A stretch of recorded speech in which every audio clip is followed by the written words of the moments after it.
आप लोगों का बहुत बहुत शुक्रिया कि आपने मुझे मौका दिया मुझे अपना मकाला पेश करने के लिए। जो मुझे उन्वान मिला हुआ था जिस पे मुझे बोलना है वो है समाजी हम आहंगी की ज़रूरत। और जैसा कि मैंने अपने मकाले में इस बात का जिक्र किया है कि ये जो मौजू है ये बहुत ही बड़ा है और इसमें मुख्तलिफ डिसिप्लिन के जो लोग हैं अपनी राय दे सकते हैं। और मेरा ये भी मानना है कि जो भी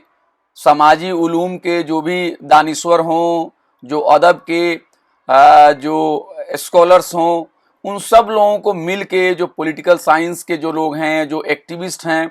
इन सब लोगों को मिल के हमें इस बहुत ही पेचीदा और बहुत ही इस गंभीर मसले पे हमको सोचने की ज़रूरत है। मैंने अपने मकाले में इस पूरे मसले को तारीख़ी तनाजुर में देखने की कोशिश की है, क्योंकि वजह ये है कि आप सब लोगों को पता है कि इस मुल्क में थोड़ी सी हवा कुछ अलग तरह की चल रही है, जहाँ पे कुछ ऐसे लोग सामने आए हैं जिनको सिस्टम से पूरी मदद मिलती है, और ऐसे लोग ये बात बार बार कहने की कोशिश कर रहे हैं कि जो पहले की जो सेकुलर तारीख निगारी थी उसने हिंदुस्तान की सच्चाई को नहीं बतलाई, और यहाँ की जो मेजॉरिटी कम्युनिटी थी उनके मसाइल को, उनके इश्यूज़ को उन्होंने दरकिनार किया और यहाँ पे अक़लियतों की मुँह भराई की गई। तो आजकल जो इंतज़ामिया से जो ऊपर बैठे हुए जो ताकतवर लोग हैं उनकी मदद से एक नई तरह की तारीख़ निगारी, एक नई तरह की हिस्ट्री राइटिंग का एक सिलसिला चला हुआ है, जहाँ पे कहा जा रहा है कि किताबों के ज़रिए, अपनी बातों के ज़रिए, तारीख़ के ज़रिए हम लोगों के दिलों में जो कौमियत का जो जज्बा है उसको भरने की कोशिश की जा रही है। हमें अपनी तारीख़ पे, अपनी विरासत पे फ़ख्र करने की ज़रूरत है। लेकिन अगर आप उन क्लेम्स, उन दलीलों को अगर गौर से देखने की कोशिश करेंगे तो आप पाएंगे कि जो भारत को बड़ा दिखाने की जो मुहिम है, जो राष्ट्रवाद का जो पूरा का पूरा जो ये पूरा मिशन चल रहा है, उसके पीछे बात बड़ी है, लेकिन उसके पीछे जो मफाद है वो बहुत ही छोटा है। और कोशिश ये हो रही है कि हिंदुस्तान को एक रंग में रंग के पेश किया जाए, और ये ख़ास जमात जो आज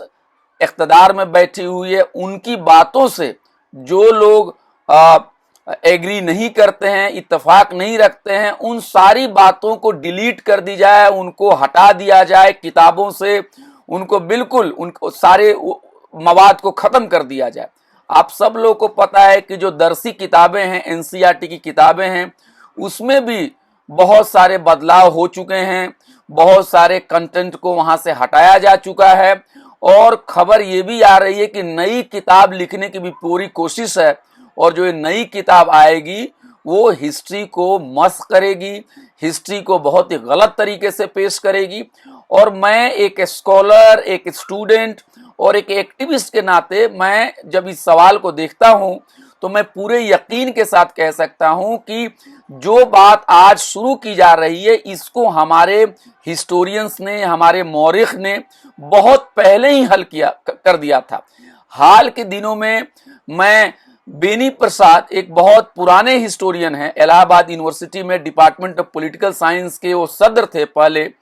और 1945 में उनका इंतकाल हो गया। उनकी जब मैं किताब एक है ancient India, A state in ancient India, उसको दिल्ली यूनिवर्सिटी में आजकल मैं पढ़ा रहा था, वो वही बात कह रहे हैं कि देखो तारीख निगारी में कभी भी हम आज के चश्मे से हम माजी को देखने की कोशिश नहीं करेंगे। हो क्या रहा है आज कि आज की जो सियासत है, जो ज़रूरत है, उसके मुताबिक से माजी को देखा जा रहा है, और आज की सियासी जमात को फ़ायदा पहुंचाने के लिए किताबों के साथ रद्दोबदल किया जा रहा है, बातों को गलत दिशा में प्रस्तुत किया जा रहा है।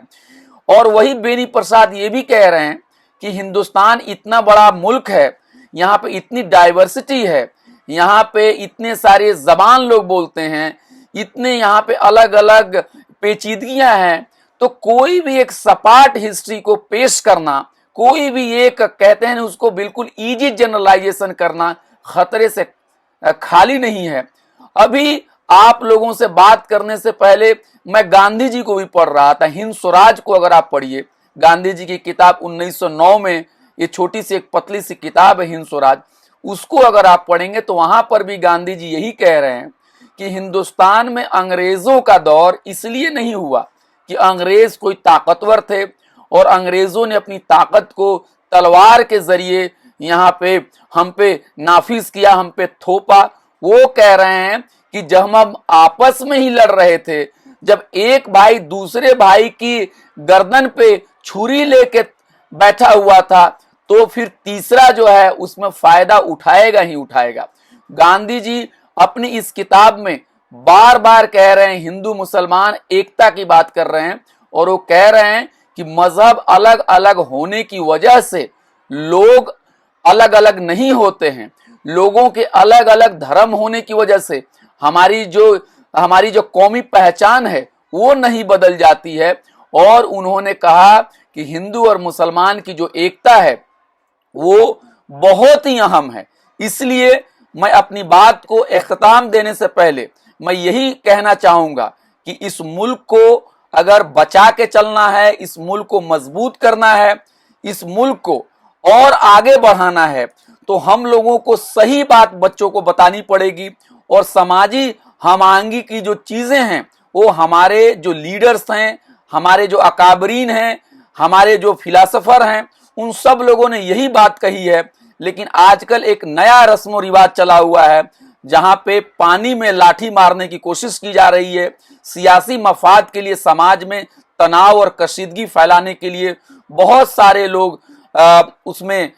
आगे आ चुके हैं जो वक्ती मफाद के लिए ऐसा कर रहे हैं। इसलिए जो कोशिश जो मदरसा सल्फिया अहमदिया ने किया और जो कोशिश हम सब लोग मिलकर कर रहे हैं, ये एक अच्छी कोशिश है और सबकी कोशिश से ही हम हिंदुस्तान में हम आहंगी को और मजबूत कर सकते हैं और मुल्क को और मजबूत बना सकते हैं। आपका बहुत बहुत शुक्रिया।